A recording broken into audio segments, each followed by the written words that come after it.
Heavy highs upper 70s, some rain for Thursday as well. Glass Farm Nursery is now open with a big selection of trees and shrubs ready for fall planting, as well as first quality 8-inch mums, only $5.99. That's Glass Farm Nursery, Highway 11, 4 miles south of Trenton.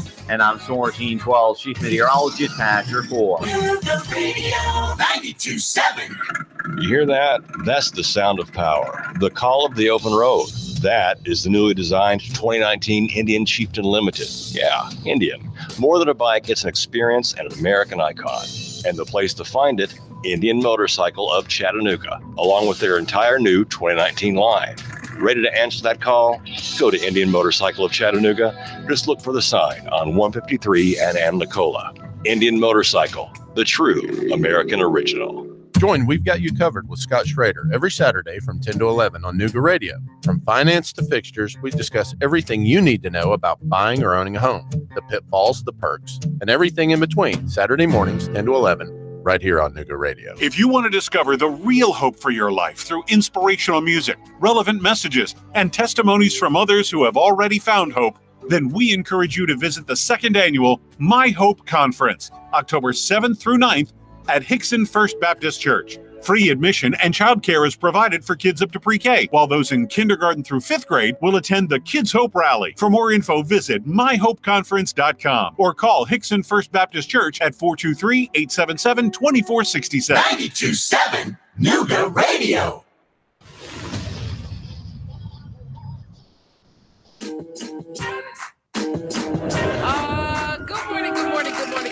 Good morning, beautiful people here in the city of Chattanooga. It's another day with Marie and the Marie Mott Show. Y'all know what it is. I'm taking it from the streets to City Hall, from City Hall to the mayor's office. Can't leave out the police department, from the valley low to the mountaintop. Give you guys a bird's eye view to what's going on here in the city of Chattanooga. It's still raining outside, but I feel much better today. Whenever I feel down, whenever I'm frustrated, whenever I'm upset, I'm angry, I'm about ready to punch a hole in a wall. One of the things that I definitely try to do is something that my grandmother would teach me, and that is to count my blessings. And we are blessed. And there's no way around it. Even here in the city of Chattanooga, we don't have third world problems. We don't. Even some of the worst things that we see happening here in the city of Chattanooga is in no comparison to what people deal with outside of the United States. We are blessed, even in the midst of trouble. And today, y'all know, I often come on the show and I uppercut, I punch people in the face because I don't like bullies. I've never been a bully. I don't like to be bullied. But today is another one of those days where I take a step back and we're going to talk people-based, community-based solutions. Because I left you guys with a question, and that is, we can petition, even though that is our First Amendment right, we can petition our government to redress our grievances. And what did I tell you about redress? It means to right a wrong. But in order for people to do that, they have to have morality and character. And you can't, my mother says all the time, Rebecca Mott says all the time, baby, people can't give what they don't have. So if they don't have character, if they don't have morality already on the inside, which you get from when you are raised as a sprout, if you don't have that, you can't give it. And it's ridiculous of us. We waste a lot of time. Sometimes I feel, even myself, continuing to petition the same people time and time again to do right by us, when the reality is Maya Angelou says, when people show you who they are, believe them. You have to believe that despite what people say, their actions have proven that they could care less about the people, that $10 million into a park is much more than investing into the poor, the impoverished, the schools. It's much more than investing into the community. And so we are left with the question, what are we going to do about all the things that are going on? How are we going to step up as individuals and then banding together as communities to get things accomplished and done? Because we can sit and I can scream into the mic and yell and get flustered about everything that goes on. But at the end of the day, what am I willing to do about it? Because I wasn't raised by people who just complained or whined. They found a way. They found a way to fight back. And that's what I'm all about. Finding a way. Y'all know what it is. Marie Mott with the Marie Mott Show, streaming live on Facebook. So if you can't call in, please drop a comment, wave at me, say something. Let me know that you're watching. As well as if you want to call in and chop it up with me, 800-8949, if you want to call and talk to me. But we're talking about community-based solutions. So there's a lot of problems going on in the city of Chattanooga. We have food apartheid. We have communities that do not have access to grocery stores. How can we feed people? We have an increasing homeless population. How are we clothing and giving people basic toiletries like soap, washcloth socks, toothpaste, toothbrush, maybe even something as simple as gum? How are we helping people who are homeless? We're getting ready to go into, we're supposed to be going into fall. I don't really know what's going on with the weather here. It's always strange in Chattanooga. But sooner or later, it's going to be cold. And so the same people who are out there in the heat, we don't have enough affordable housing here in the city of Chattanooga for people who are homeless. So what are we going to do to ensure that we do not have people that succumb to the upcoming fall and winter? We have a problem with police. We have a problem with police, how they deal with community members, in particular in poor communities and communities of color. How are we going to protect, number one, children? And second, how are we going to protect the person that is being harassed by the Chattanooga Police Department? We have elderly. We have elderly people. One of the things that I encountered this summer was a friend of mine was going to her church, and I'm glad she goes to Westside Baptist Church under the leadership of Pastor Timothy Carruthers, who is a wonderful man, a real man, such a relatable man. She was able to go to her pastor and ask, could her church help with an elderly woman who was finding it difficult to get her grass cut. And the pastor just told her, don't worry about it. We'll take care of it. So there are elderly people out there. And again, we're getting ready to go into the fall and into the winter months. Are we checking up on the elders who are in our neighborhood? Do we even know who we live next to? We got some work to do. And that's what I want to talk about, because I consider it a blessing to have had the life that I have. I consider it a blessing to have come up under the women and the men that I have in my family, in particular, my grandmothers. They didn't have much. A lot. So let's dispel one myth as we start the show off. And that is, you don't need $1 million to do something good in your community.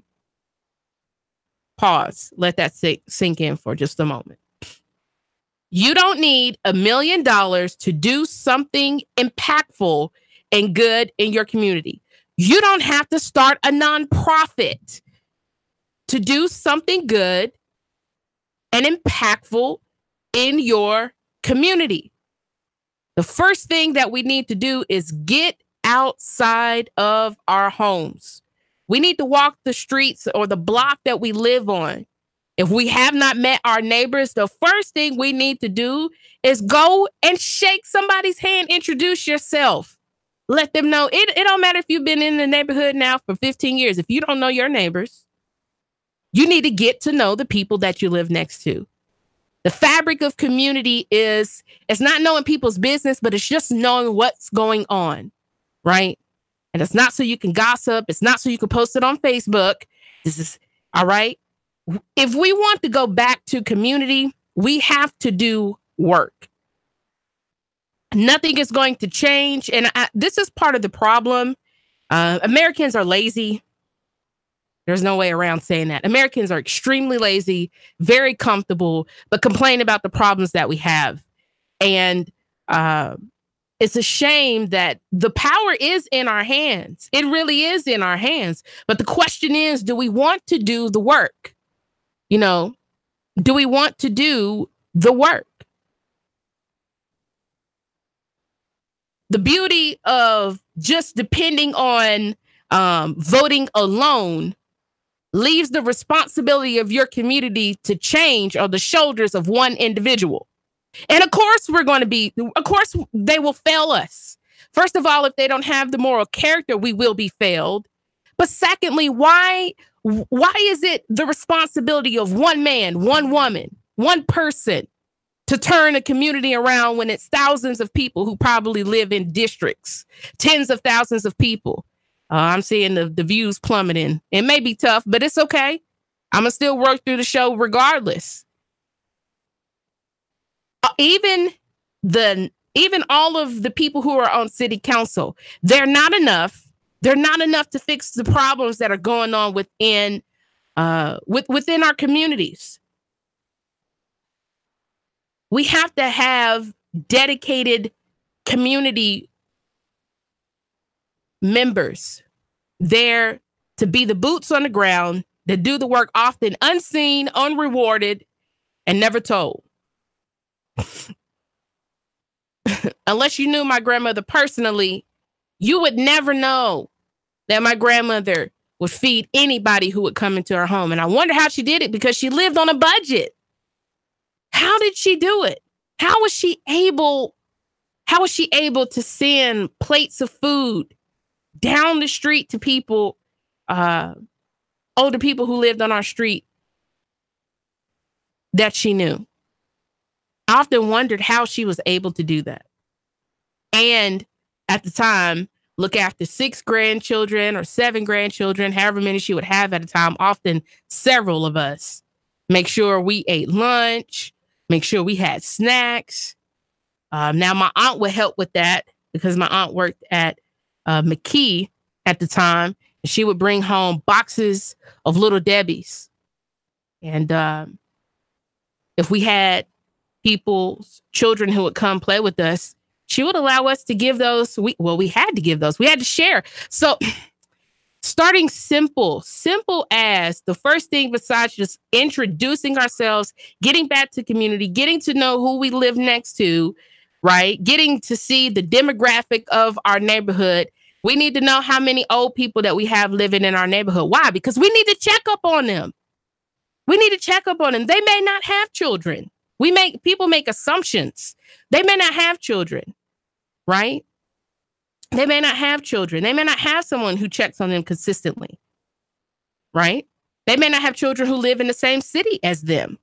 And they need someone to, every once in a while, just besides checking on them, older people really appreciate, and they especially appreciate, a lot of them, I won't say all of them, some of them mean, but a lot of them really appreciate, at least how I grew up, a lot of them appreciated getting to sit down and talk to children, getting to sit down and interact with children.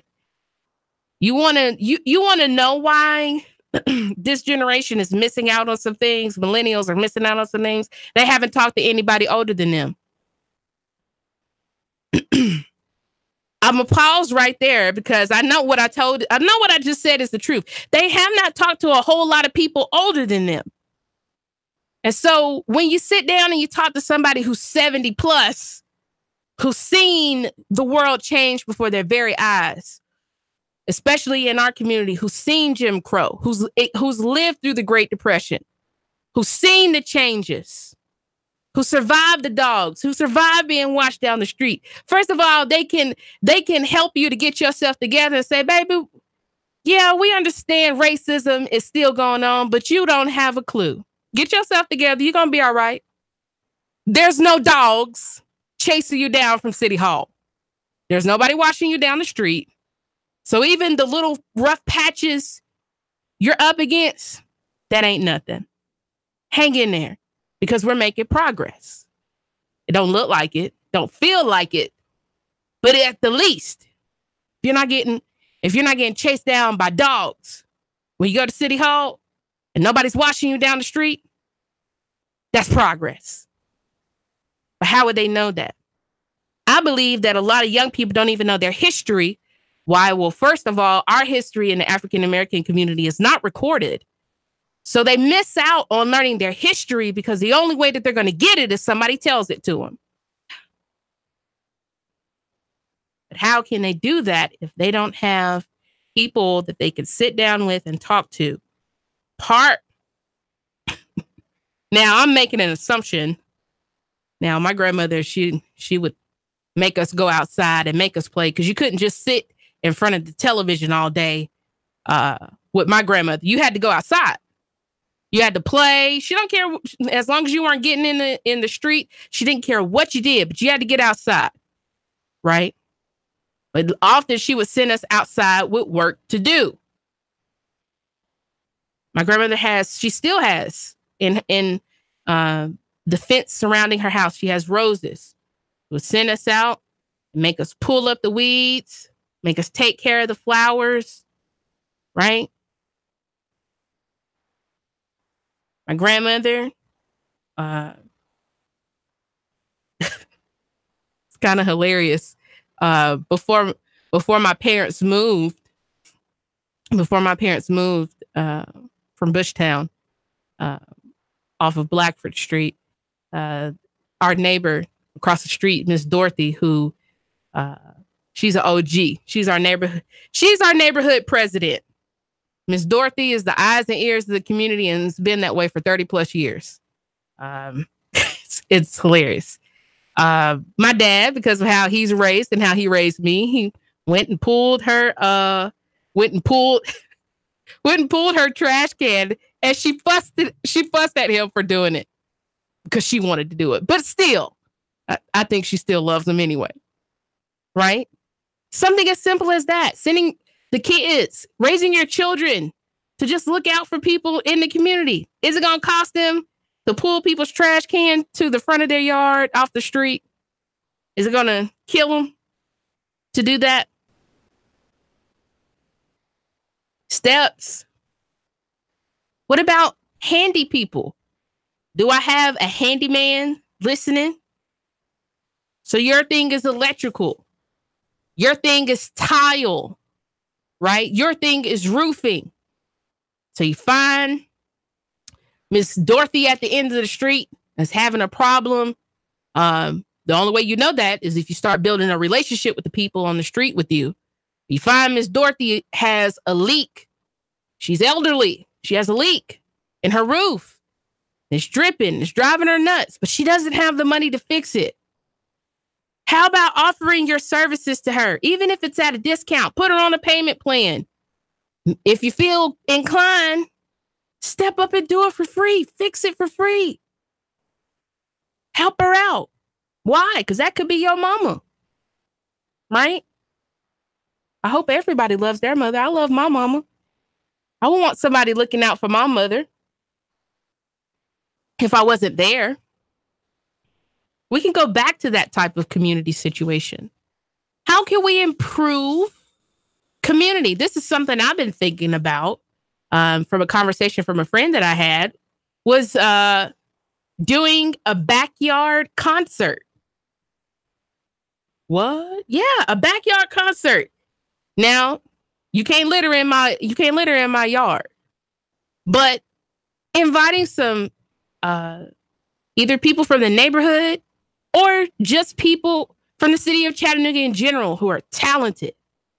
Maybe seeing if kids, whether it's through a church organization or whatever, if they have a drama department, putting on a play in my backyard. And all you got to do is pull up a lawn chair or one of those folding fabric chairs. And we have a community event. We didn't ask the city of Chattanooga for any money. We didn't petition them for any help. It's in my private backyard. I don't need permission to do that. How about having a backyard concert just for the neighborhood? Just for the neighborhood. And everybody just spending an hour or two, whether it's supporting a young person, even if even if they may not be the best singer or whatever, still, if they want to volunteer, this is or just having an open mic. If anybody from the community wants to, now, if there are children present, please keep it clean. But I'm just saying, a community concert in your backyard if you have the yard space. I have a lot of yard space. I've been thinking about that, plotting on that.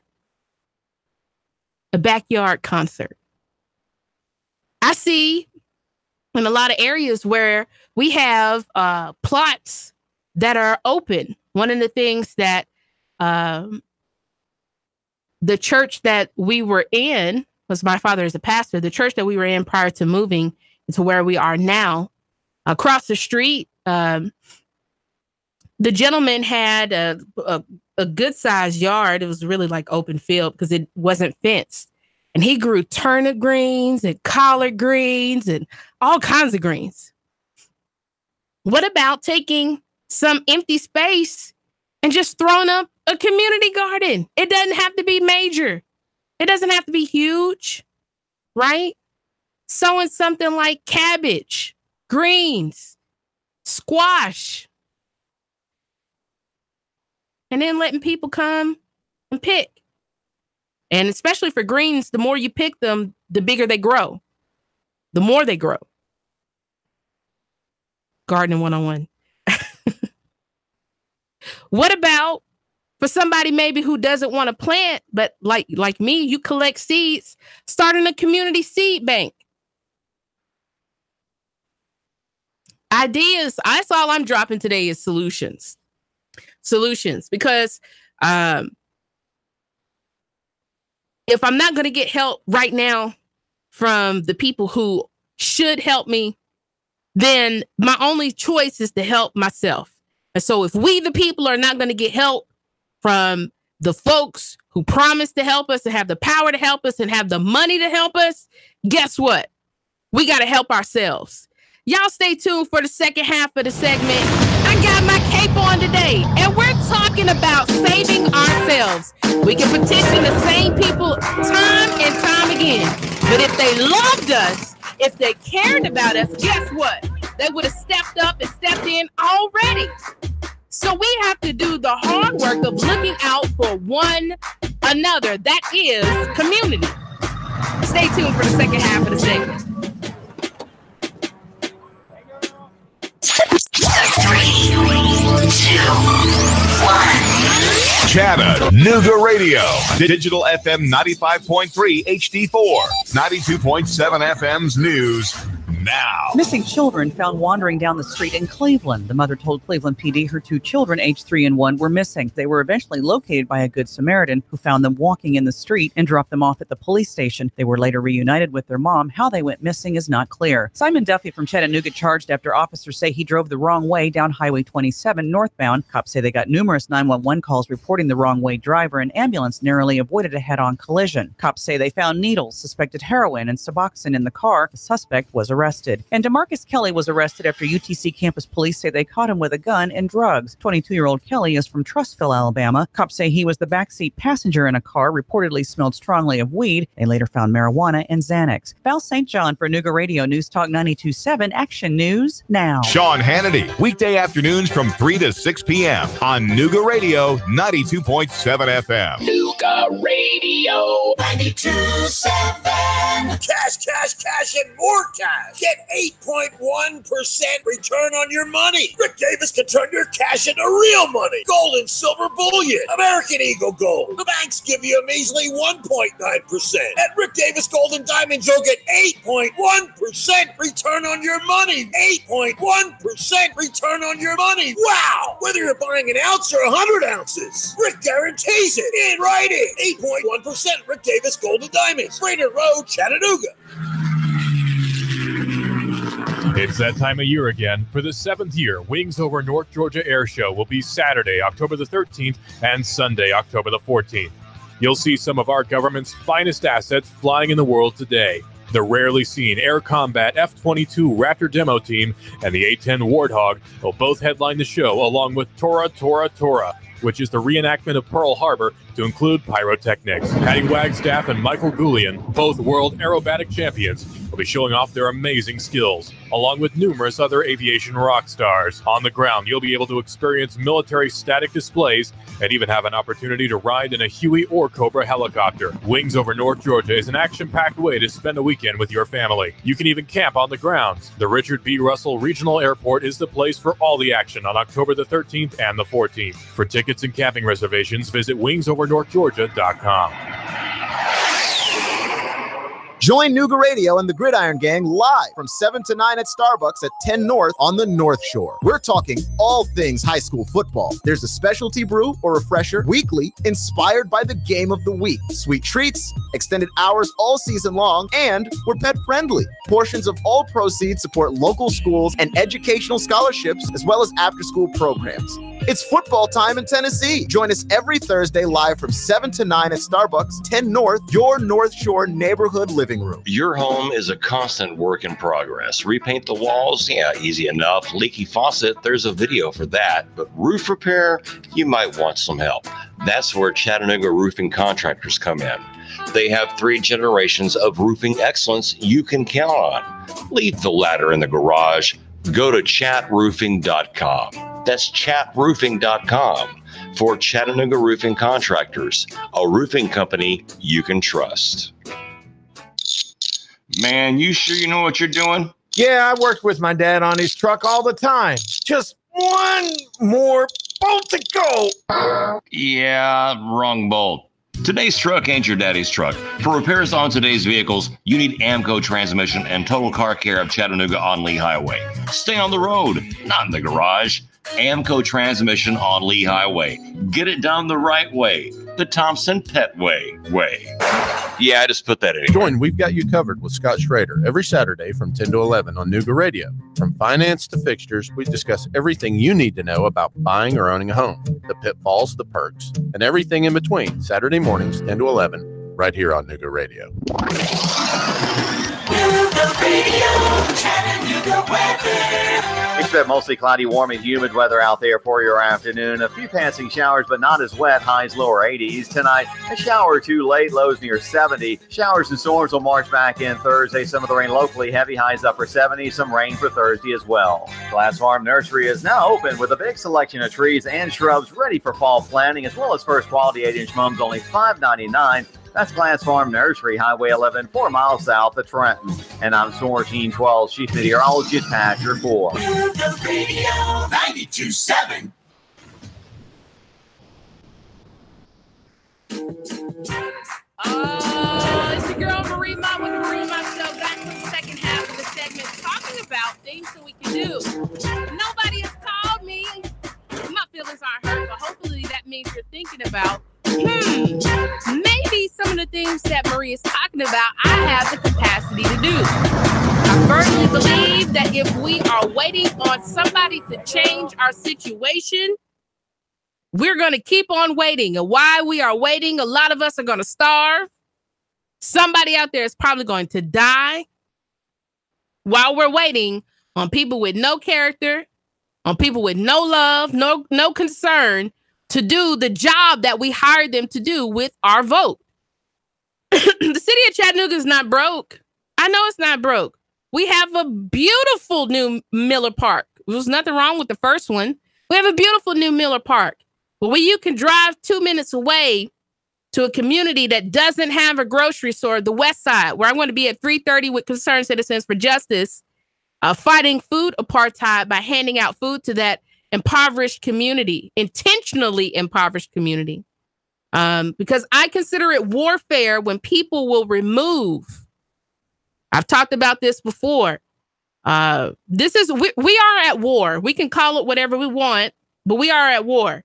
And the way that you win a war is not to have a bloody battlefield. The easiest way to win a war is to strip the other side, your opponent, of food, water, resources, and medicine. If you can do that, you have won the war. And so to me, it is warfare that communities, in particular communities of color, are not only impoverished, but now that they are being stripped of resources such as a grocery store. How are these people going to survive with no food source? Questions that we have to ask ourselves. And if our city can spend $10.4 million in a park and 2 minutes away, there's an entire community of people who have no grocery store, then that is the evidence of where our priorities are with our city government. And as hard as a pill it is to swallow, we have to acknowledge that if people loved us and cared for us, and really when they ran, if they had the true intentions, see, they can dap you up and they can come to you in person and shake your hand and say, I'm here with you, Marie. I'm with you. I'm fighting for you. I'm fighting with you. But then their legislative power proves that that's not the case. Good morning. Good morning. Good morning. Talk to me. Hey, how you doing today? I'm doing well. How are you? I'm wonderful. I was actually listening to your show, right? Yes, sir. And I was wondering, like, where would a person of no knowledge of the honest situation, but we want to help, where would we start? So be a little bit more specific for me, if you don't mind. Okay. So let's say I don't have the knowledge to go to find the people that I need to assist on helping the situation become better. Mm-hmm. Well, the first question I would ask is, do you want the help in your community? Is that where you're looking to start? Or, of course, because I'm a man of the community. Okay. Do you know the people the people on your street? Do you know them? Yes. Do they need any? Do they need any of your services? Yes, and those services that I try my best to assist with. Okay, and they're not receptive of that? No, they're actually outstanding people, but I want to actually help. Like, let's say if you have a child that is in middle school, and you know that the government should be putting way more money into the school than what they're doing. Mm-hmm. But like, what would you go to either voice an opinion or get behind someone with a strong opinion about, like, where is our money going? Now, if we're talking about accountability, that's something totally different from kind of the pathway that I'm talking about today. Okay. Because accountability should happen. Now, you can have personal accountability to whoever's responsible for your district, whether that's city council, county commission, school board, doesn't matter, right?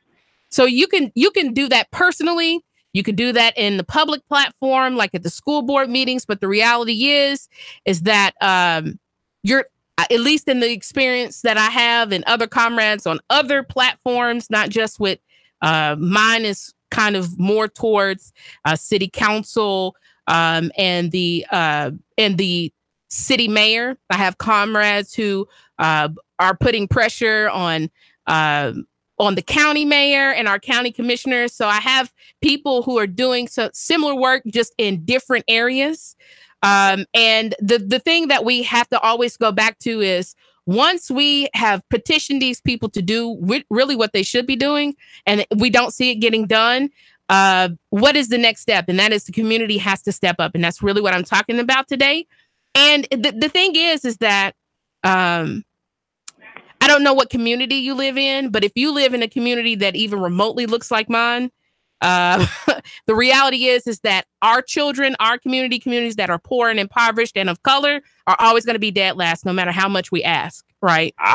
You know what I mean? That's the realism. And that's what it is. We have to kind of swallow that hard pill now. How do we actually change that situation? Because how can we continue to be last and they're honestly not pouring anything into us? We don't need the decorations that they put up. We need funding into our future, our kids, where is. So that's part of the problem. The expectation is that, and Malcolm X talked about us trusting our enemies to instill values into our children. How can we do that? Is the expectation ever going to be that they're going to instill what is necessary into our children, right? I think we have to be honest about that. So I'm a product of the Chattanooga public school system. I'm a product of Hamilton County Department of Education. Would you believe that if you didn't know me? What was that? I said, would you believe that I'm a product of the Hamilton County Department of Education? Would you believe that? A lot of people make the assumption that I went to private school. I've never been to private school. Yeah, and I can get that. I can get that because you're a very robust person. So that you really don't see inside of I can say that the Hamilton County community. And so, well, everything valuable that I learned, I didn't learn it in school. I learned it at home. I learned it with my grandparents. I learned it with people in the community. I didn't get it in school. School is not there to raise anyone to ask pertinent questions. School is not there. And we can go down a bunny trail on this for sure. But I mean, when you think about how school is structured, school is emphatically a prison. We have bail systems where children have to respond to bails. Children have to wear a uniform, right? Children have to, they have to do all of these things. If they don't do it, then what's going to happen? They're going to get arrested by a police officer and taken to juvenile court. I understand where you're going, because it's like they program our kids to get sent to jail. Exactly. That's why there's a school to prison pipeline. So this is what I'm talking about today. So this is where we have to recognize that until, first of all, we have people with moral character that get into places of government, even still, their responsibility is not to fix all of the problems. Now, they can shift money, and some have done that. They have put money and time and energy behind schools and everything like that. But still, the foundation of it all is community. So a lot of times, even for some of the best and brightest children, right, they go to school and they can excel, but they're dealing with things at home. I was going to say, when do we get our churches to stop frivolously spending money on things that are not needed, especially themselves being so selfish, and actually, like, we have a household full of people inside of the church community with many multiplications of things they can give, but yet they give nothing because no one puts that standard there, that structure. What did you just say? People, the community does not put that standard there. So this is what I'm dealing with now, is that the reality is, at the heart of it, no more is happening that the community does not allow. We have allowed our schools to crumble. We have allowed the police to brutalize us. We have allowed our representatives to keep their jobs and not shift any. We have allowed all of this that goes on because we're not powerless. Now, me as an individual, and I go down to the city council meetings, and David Tullis and Christopher Dahl and several different members of Concerned Citizens for Justice. We show up on a regular basis, but that's not enough. We need the community. The community has got to step up in every single corner in every single way. And everybody, go ahead. Okay, if that is the truth, with you having that knowledge and that structure, when are you going to make flyers and things for us to actually get involved? Because as you see with our people, somebody has to put it there in their face. Well, I have flyers and there are things that I'm doing, but the responsibility can't just be on me. So the question not trying to place it on you, but just give the knowledge is that we need leaders. We need our people to stand for themselves again. So we got dependent on the government. That is very true. Ella Baker said, when there's a system of strong people, we don't need strong leaders. Because in her opinion, and this was the person that was the foundation of the civil rights, you want to know why people who are great like Martin Luther King, Stokely Carmichael, H. Rap Brown, Huey Newton, you want to know why some of the greatest people, in particular men, had the ability to change the African-American community and make some impactful things. You need to know who Ella Baker is. There is no civil rights without women. And there's definitely no training without one of the most influential grassroots organizers named Ella Baker. I need you to write her name down. Remember it, Ella Baker. Ella Baker is responsible for starting SNCC. Ella Baker is responsible for starting a lot of initiatives of voting, voter registration. But her thing was always grassroots efforts and community. Because at the end of the day, everyone has to carry their own load. And that's really part of the problem, is that people want to depend on a handful of individuals or this one organization. And in our community, it's often organizations that have little funding, right? Little funding because they're not part of the mayor's repertoire of friends. They're not in the in crowd. They're not in the good old boy system. So a lot of the organizations that we do have that are doing this work are doing it strictly out of their pocket. Like a lot of individuals. Like the flyers that I printed up for jury nullification, that even on Thursday, well, I'm probably going to have to do that tomorrow. But whenever, because I'm going to do it before the end of the week, even in the rain, the flyers I printed up myself. I printed those up myself. I paid for them myself. I got out of bed myself. I felt the need and I saw the need myself. So the first thing is we have to see the need. And then we have to be responsible for saying, well, this is what I can help with. And that's what I want people to think about. Looking at all of the things that are happening in our community and picking one thing that you can help with and starting right there. Starting right there. Everybody has something that they can give or something that they can do. I believe that. I believe that. If you're a lawyer, you got some spare time, I need you to set up a legal defense, a legal clinic. Let's talk about it. The Black Panther Party, because they get such a bad rap, but that's because people don't read. That was an organization from 1966 during the height of civil rights struggle to 1982.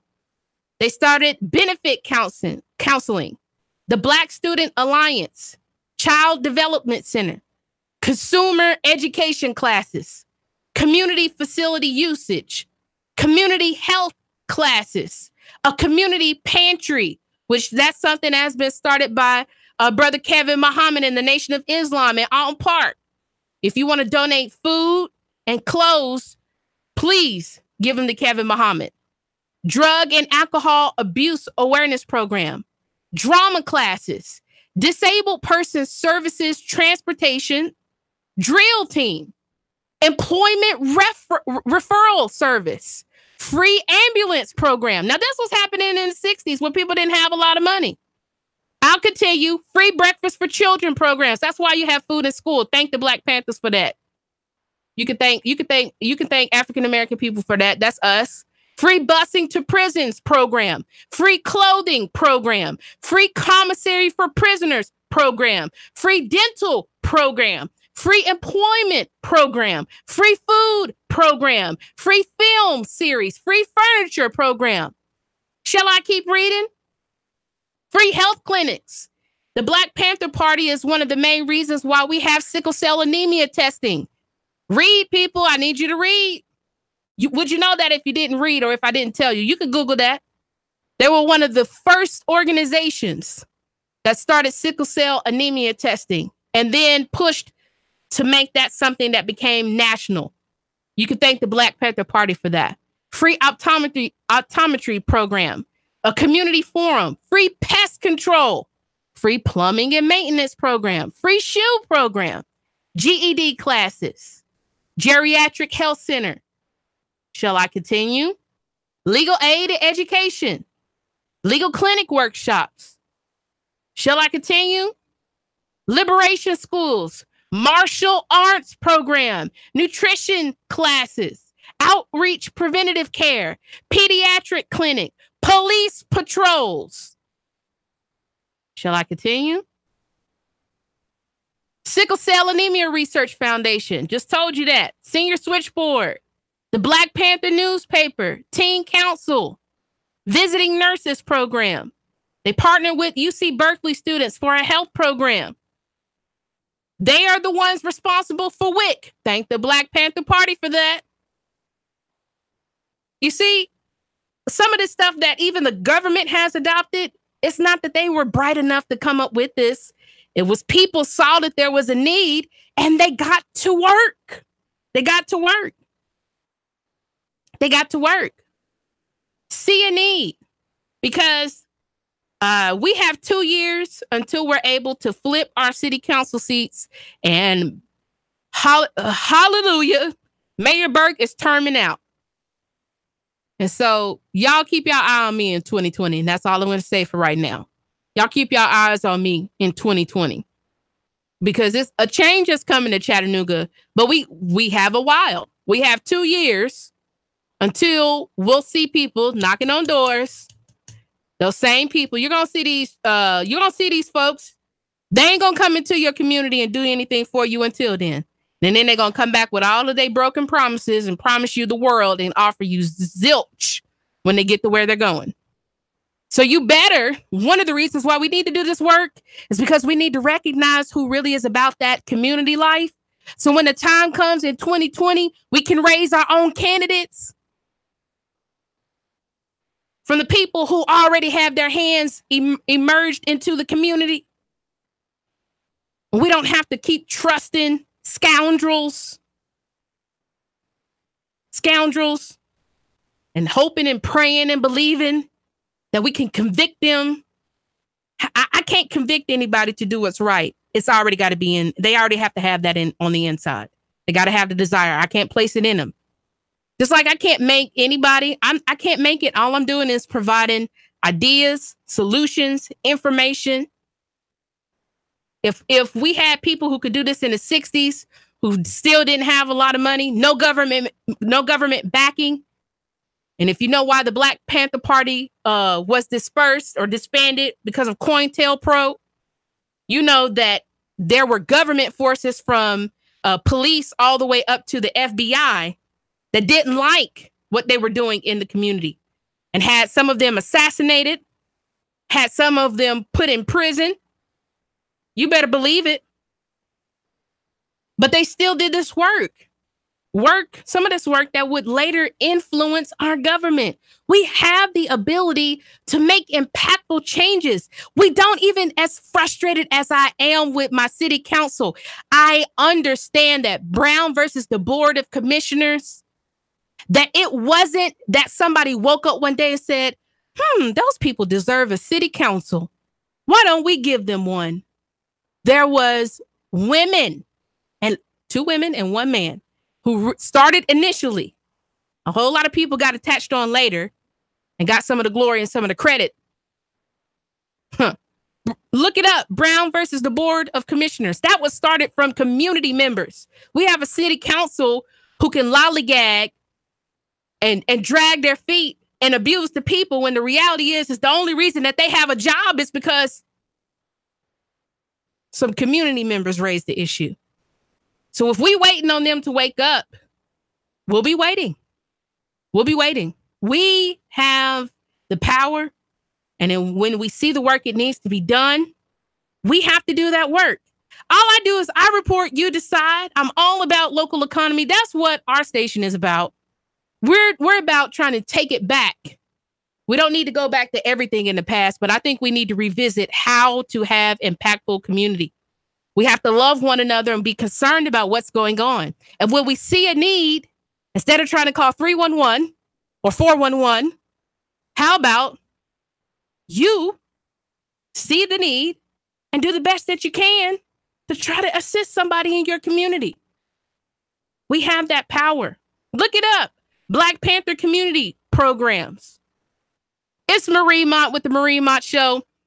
Not leaving you stranded. What can we do? Because if we wait on a change, baby, the world is going to pass us by. So I'm all about, I'll let y'all know on social media where y'all can find me handing out jury notification flyers. Oh yeah, I'm about to flip the system on its head. Y'all know what it is. Marie Mott with the Marie Mott Show. If no one has taken the time today to let you know sincerely that they love you, I love you. And it's nothing that you can do about that. Y'all tune in tomorrow for the Marie Mott Show. 3, 2, 1. Chattanooga Radio. Digital FM 95.3 HD4. 92.7 FM's news now. Missing children found wandering down the street in Cleveland. The mother told Cleveland PD her 2 children, aged 3 and 1, were missing. They were eventually located by a Good Samaritan who found them walking in the street and dropped them off at the police station. They were later reunited with their mom. How they went missing is not clear. Simon Duffy from Chattanooga charged after officers say he drove the wrong way down Highway 27 northbound. Cops say they got numerous 911 calls reporting the wrong way driver. An ambulance narrowly avoided a head-on collision. Cops say they found needles, suspected heroin, and Suboxone in the car. The suspect was arrested.